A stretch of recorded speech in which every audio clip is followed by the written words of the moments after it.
15 फरवरी 2019 जमीन से हजारों किलोमीटर ऊपर अंतरिक्ष में भारत की थर्ड आई रॉ की एक हाई रेजोल्यूशन स्पाई सैटेलाइट अपनी ऑर्बिट में घूम रही थी।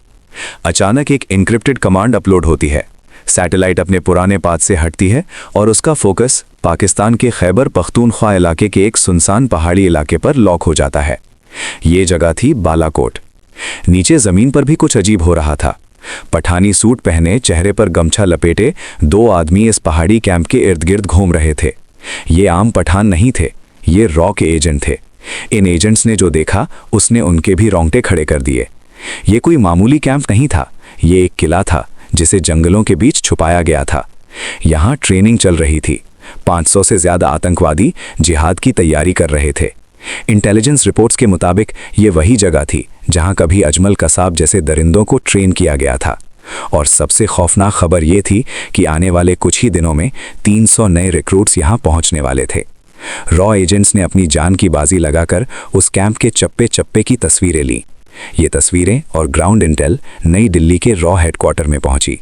रॉ चीफ अनिल धस्माना समझ गए कि अगर इसे अभी नहीं रोका गया तो तबाही मचना तय था। इस इंटेल के मिलते ही भारत के इतिहास का सबसे बड़ा और सबसे खतरनाक कोड ऑपरेशन शुरू होने वाला था। ये था ऑपरेशन बंदर। 14 फरवरी 2019 भारत के इतिहास में ये दिन ब्लैक डे के नाम से दर्ज है।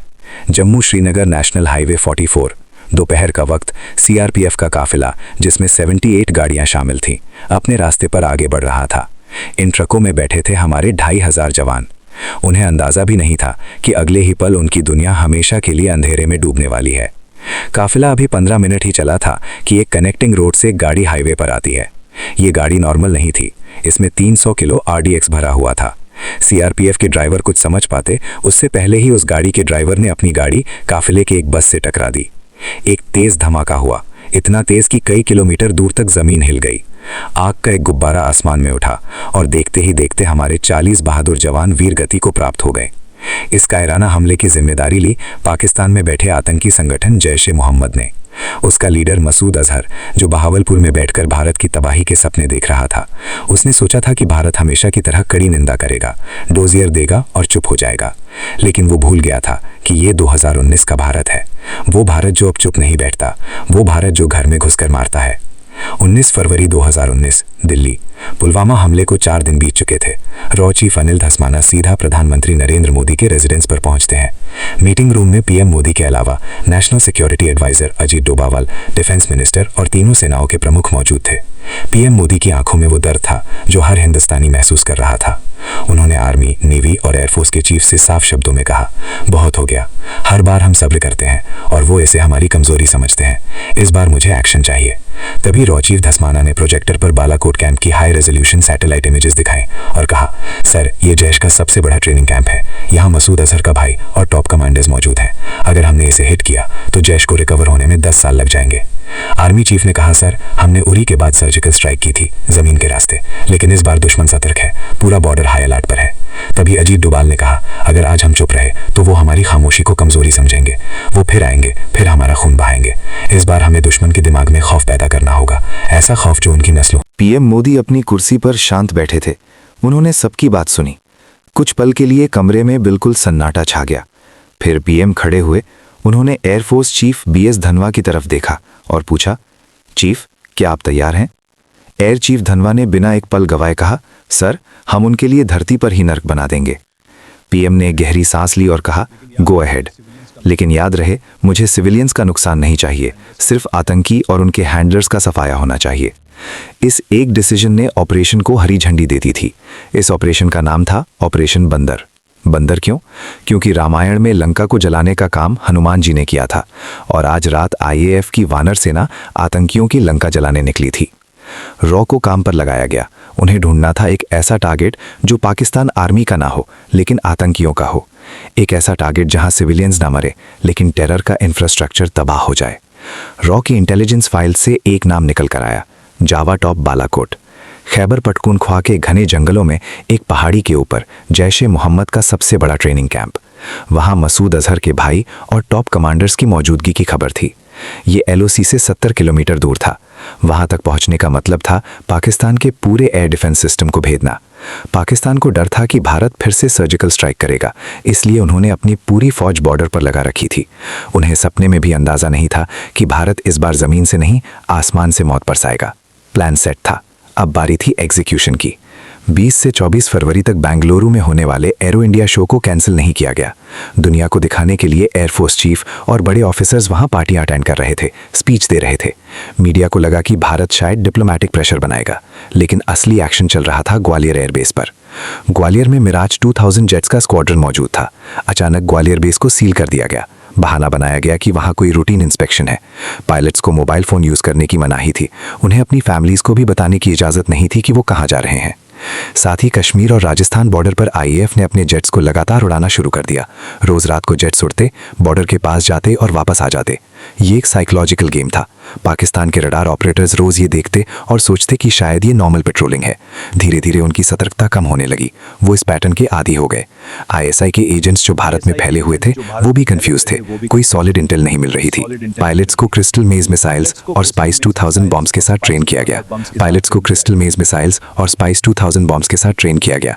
स्पाइस 2000 एक ऐसा बॉम्ब जो बिल्डिंग की छत में छेद करता है, अंदर घुसता है और फिर फटता है, ताकि बाहर का ढांचा खड़ा रहे लेकिन अंदर सब कुछ राख हो जाए। 26 फरवरी 2019 रात के 3 बज रहे थे। मौसम खराब था, बादल घने थे और बारिश हो रही थी। एयरफोर्स चीफ धनवा दिल्ली के वॉर रूम में बैठे थे। उनके मन में एक ही डर था, क्या मौसम की वजह से मिशन कैंसिल करना पड़ेगा। लेकिन किस्मत भी बहादुरों का साथ देती है। बारिश रुक गई और कमांड मिलती है, टेक ऑफ। सबसे पहले आईएएफ ने कुछ जहाज़ों को बहावलपुर और लाहौर की तरफ भेजा। पाकिस्तानी रडार ऑपरेटर्स पैनिक में आ गए। उन्हें लगा इंडिया लाहौर पर अटैक करने वाला है। पाकिस्तान एयरफोर्स ने अपने जेट साउथ की तरफ भेज दिए। दुश्मन का ध्यान बढ़ते ही मिराज 2000 का मेन पैकेज चुपचाप नॉर्थ से हिमालयन वैलीज में नीचे उड़ते हुए बालाकोट की तरफ बढ़ा। ये टेरेन मास्किंग टेक्निक थी, पहाड़ों की आड़ में उड़ना ताकि रडार पकड़ ना सके। जैसे ही वो एलओसी के करीब पहुंचे, मिराजेस ने एल्टीट्यूड गेन किया, टारगेट लॉक किया और 5 स्पाइस 2000 बॉम्ब्स रिलीज कर दिए। स्पाइस 2000 बॉम्ब्स सीधे जैश के कैंप पर गिरे। एक के बाद एक 5 धमाके हुए। जो आतंकी अपने बिस्तरों में सो रहे थे, जो सपने देख रहे थे भारत को बर्बाद करने के, वो नींद में ही मौत की गोद में चले गए। पायलट्स ने कोडवर्ड बोला, बंदर मारा गया, और वापस इंडियन एयरस्पेस में लौट आए। यूसुफ अजहर, मसूद अजहर का साला, जो उस कैंप को चला रहा था, वो भी उसी मलबे में ढेर हो गया। उस रात वहां 300 से ज्यादा आतंकी मारे गए। पीएम मोदी जो रात भर जाग रहे थे, भारत ने पाकिस्तान के घर में घुसकर मारा है। 27 फरवरी 2019 पाकिस्तान की आवाम और सेना सदमे में थी। उनकी नाक कट चुकी थी। उनका एयर डिफेंस सिस्टम फेल हो चुका था। अपनी इज्जत बचाने के लिए और अपने लोगों का गुस्सा शांत करने के लिए पाकिस्तान मजबूर था रिटेलिएट करने के लिए। सुबह के 10 बज रहे थे। पाकिस्तान एयरफोर्स ने अपने सबसे बेहतरीन fighter jets American made F-16 को भेजा।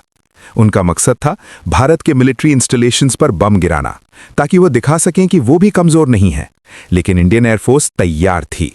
रडार्स ने पाकिस्तानी जेट्स को डिटेक्ट किया। श्रीनगर एयरबेस पर सायरन गूंज उठे। वहां मौजूद थे विंग कमांडर अभिनंदन वर्धमान। उन्होंने बिना वक्त गवाए अपने MiG-21 बाइसन में उड़ान भरी। अब जरा सोचिए, कहां F-16 जो दुनिया का सबसे एडवांस्ड 4th जनरेशन फाइटर है, और कहां MiG-21 जो 1960 का पुराना जहाज है। ये मुकाबला बराबरी का नहीं था। पाकिस्तानी जेट्स ने हमारे आर्मी कैंप्स के पास बम गिराए, लेकिन वो टारगेट मिस कर गए, क्योंकि हमारे पायलट्स ने उन्हें एंगेज कर लिया था। अभिनंदन ने देखा कि एक पाकिस्तानी F-16 वापस भाग रहा है। उन्होंने उसका पीछा किया। अभिनंदन ने R-73 मिसाइल फायर की। मिसाइल सीधे जाकर F-16 को लगी और F-16 नीचे गिरने लगा।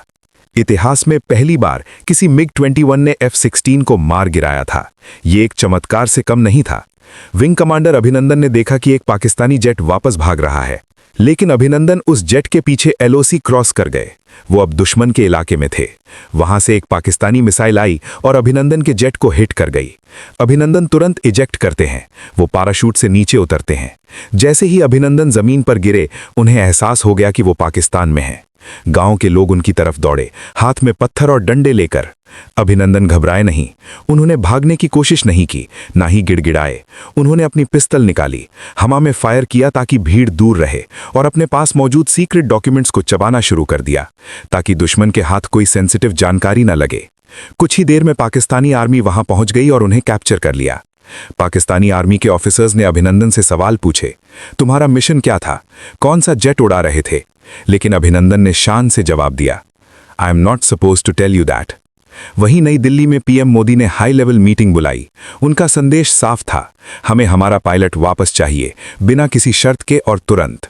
रॉ चीफ और एनएसए डोवाल ने अपनी चैनल्स एक्टिवेट की। उस रात भारत ने अपनी 9 मिसाइल्स को पाकिस्तान की तरफ एम कर दिया था। पृथ्वी और Agni missiles ready to fire mode में थीं। इंडियन इंटेलिजेंस ने आईएसआई चीफ को एक क्लियर मैसेज भेजा, अगर अभिनंदन को एक खरोच भी आई तो हम पाकिस्तान का नक्शा बदल देंगे। ये मैसेज सुनते ही इस्लामाबाद में हाहाकार मच गया। पाकिस्तान के पार्लियामेंट में वहां के फॉरेन मिनिस्टर शाह महमूद कुरैशी के पांव कांप रहे थे। कुरैशी ने पार्लियामेंट में कहा, खुदा का वास्ता है, अभिनंदन को वापस भेज दो, वरना रात 9 बजे इंडिया अटैक कर देगा। 27 फरवरी की रात को US secretary of state Mike Pompeo को Indian foreign minister Sushma Swaraj का एक अर्जेंट कॉल आया। उन्होंने पॉम्पियो से कहा, हमारे पास पक्की खबर है, पाकिस्तान अपनी न्यूक्लियर मिसाइल्स प्रिपेयर कर रहा है हमारे ऊपर हमला करने के लिए, और अगर उन्होंने ऐसा सोचा भी तो हम चुप नहीं बैठेंगे, हम भी तैयार हैं।